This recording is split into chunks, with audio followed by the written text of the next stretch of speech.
Assalamualaikum warahmatullahi wabarakatuh. Perkenalkan, nama saya Ayesar Bazanda dengan NIM C1 Channel 230035 dari kelas R10. Di sini saya akan membahas mengenai materi kerangka dasar penyusunan dan penyajian laporan keuangan syariah untuk mata kuliah akuntansi syariah dengan dosen pengampu Bapak Dr. Wirmi Eka Putra, SMSI, dan Bapak Dr. Primadi Prasetyo, MSHK. Untuk materi ini, pokok pembahasan yang akan dibahas yaitu mengenai kerangka dasar penyusunan dan penyajian laporan keuangan syariah dan konsep dasar akuntansi menurut AAOIFI dan pemikir Islam. Dimulai dari pembahasan kerangka dasar.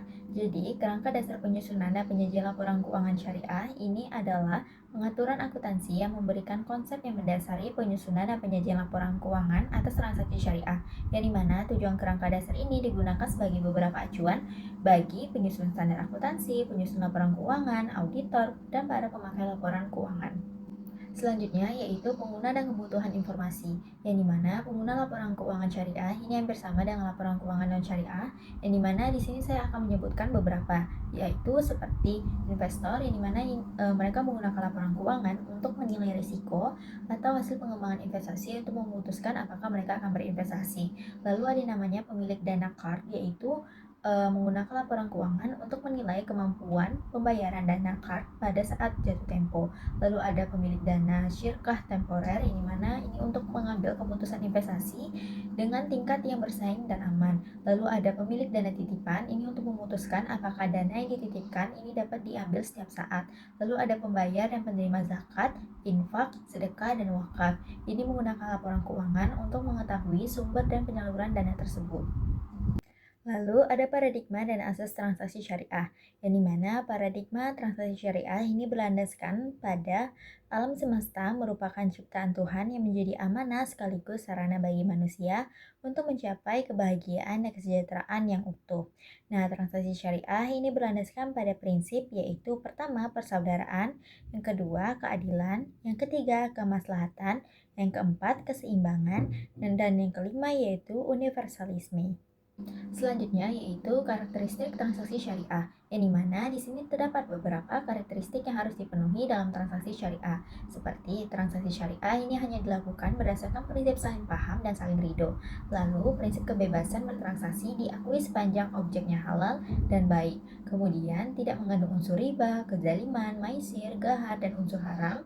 Lalu dilakukan berdasarkan suatu perjanjian yang jelas dan tanpa merugikan pihak lain. Dan kemudian tidak ada distorsi harga dan tidak mengandung unsur kolusi dengan suap menyuap.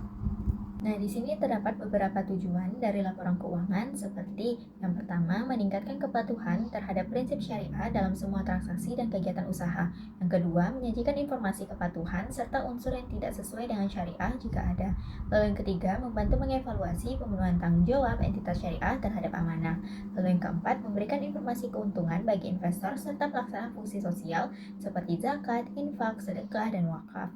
Lalu di sini juga ada bentuk dari laporan keuangan seperti posisi keuangan entitas syariah atau yang disebut juga dengan neraca.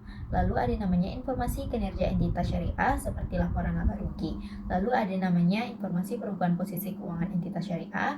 Informasi lain seperti laporan penjelasan tentang penggunaan fungsi sosial entitas syariah dan catatan dan schedule tambahan. Selanjutnya yaitu asumsi dasar dan karakteristik kualitatif laporan keuangan, yang dimana terdapat dua asumsi dasarnya, yaitu pertama dasar aktual, yaitu transaksi dan peristiwa diakui pada saat terjadi, bukan saat kas diterima atau dibayarkan. Dan yang kedua kelangsungan usaha, yaitu entitas syariah diasumsikan tidak bermaksud atau berkeinginan melikuidasi atau mengurangi secara material skala usahanya. Dan juga di sini juga terdapat 4 karakteristik kualitatif, yaitu dapat dipahami. Maksudnya yaitu informasi harus disajikan secara jelas agar mudah dipahami. Lalu relevan. Nah, dikatakan relevan jika dapat mempengaruhi keputusan pengguna. Lalu keandalan, yaitu informasi harus dapat dipercaya, bebas dari kesalahan material dan tidak menyesatkan. Dan terakhir yaitu dapat dibandingkan, baik didapatkan dibandingkan dengan periode sebelumnya. Nah, laporan keuangan entitas syariah ini memiliki beberapa unsur, yaitu pertama ada namanya komponen laporan keuangan, yang dimana ini mencerminkan kegiatan komersial yang terdiri atas laporan posisi keuangan, laporan laba rugi, laporan arus kas, serta laporan perubahan ekuitas. Lalu ada namanya komponen laporan keuangan, yang dimana di sini akan mencerminkan kegiatan sosial, meliputi laporan sumber dan pengguna dana zakat, serta laporan sumber dan penggunaan dana kebajikan. Dan ketiga, ada komponen laporan keuangan, yang dimana ini akan mencerminkan kegiatan dan tanggung jawab khusus entitas syariah tersebut. Kemudian di sini ada dasar pengukuran, yang dimana dasar pengukurannya ini terdiri dari pertama ada namanya biaya historis, yaitu aset dicatat berdasarkan biaya perolehan dan kewajiban sebesar jumlah yang dibayarkan. Lalu ada namanya biaya kini, yaitu dinilai berdasarkan nilai yang berlaku saat ini atau pada saat sekarang. Lalu yang ketiga ada namanya nilai realisasi atau penyelesaian, yaitu aset dinilai sebesar kas yang bisa diperoleh dari penjualan normal dan kewajiban sebesar nilai penyelesaiannya. Selanjutnya yaitu konsep dasar akuntansi menurut AAUIFI dan pemikir Islam. Di sini terdapat beberapa tujuan akuntansi keuangan dan laporan keuangan. Nah, untuk tujuan akuntansi keuangannya sendiri yaitu pertama untuk menentukan hak dan kewajiban para pihak sesuai dengan prinsip syariah. Dan yang kedua, menjaga aset dan hak-hak lembaga keuangan syariah. Yang ketiga, meningkatkan kemampuan manajerial dan produktivitas dari lembaga keuangan syariah. Kemudian, tujuan laporan keuangan bagi pengguna yaitu pertama, memberikan informasi mengenai kepatuhan lembaga terhadap prinsip syariah. Kemudian, menyajikan informasi tentang sumber daya ekonomi dan kewajiban lembaga. Lalu, informasi terkait penerimaan dan penyaluran zakat, estimasi arus kas dan resiko, kinerja investasi, serta pelaksanaan tanggung jawab sosial lembaga. Kemudian, menurut AAUIFI, pemakai laporan keuangan ini akan terdiri dari pemegang saham, pemegang investasi, lalu pemilik dana bagi deposit bank, lalu pemilik dana tabungan, pihak yang melakukan transaksi bisnis, pengelola zakat, dan pihak yang mengatur. Kemudian mengenai paradigma, asas, dan karakteristik transaksi syariah, di mana di sini menjelaskan bahwa setiap transaksi syariah ini harus berlandaskan prinsip dasar ekonomi Islam serta diarahkan untuk mencapai tujuan syariah atau maqasid syariah. Nah, di sini ada beberapa prinsip dasar ekonomi Islam menurut Ibnu Al-Arabi, yaitu tidak boleh adanya bunga dan perdagangan tersebut adalah halal, lalu adil, tanpa ketidakpastian atau gahar, lalu serta berorientasi pada makasih dan kemaslahatan.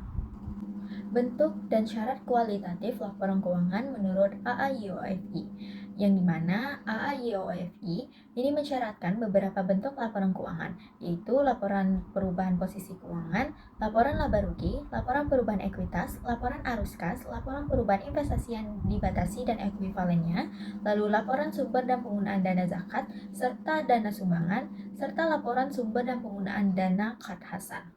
Nah, syarat kualitatif laporan keuangan menurut AAOIFI ini yaitu pertama, relevan, dapat diandalkan, dapat dibandingkan, konsisten, dan dapat dimengerti. Selanjutnya yaitu mengenai perdebatan para pemikir akuntansi mengenai kerangka akuntansi. Yang pertama yaitu entitas unit akuntansi, yang dimana perusahaan dipandang sebagai entitas terpisah dari pemilik. Nah, para ulama dan pemikir akuntansi Islam ini memiliki pandangan yang berbeda. Nah, AAOIFI ini menerima pemisahan entitas karena memudahkan transaksi dan tetap sesuai dengan prinsip syariah. Lalu ada namanya kegiatan usaha yang berkelanjutan, yang dimana di sini mengasumsikan bahwa perusahaan akan terus beroperasi di masa depan. Nah, asumsi ini dikritik karena segala sesuatu bersifat sementara, kecuali Allah Subhanahu wa taala. Lalu AAOIFI ini menerima konsep ini, misalnya dalam akad mudharabah yang berlangsung dalam periode tertentu. Kemudian satuan mata uang, yang dimana transaksi ini dicatat dalam satuan uang dengan asumsi nilai yang stabil.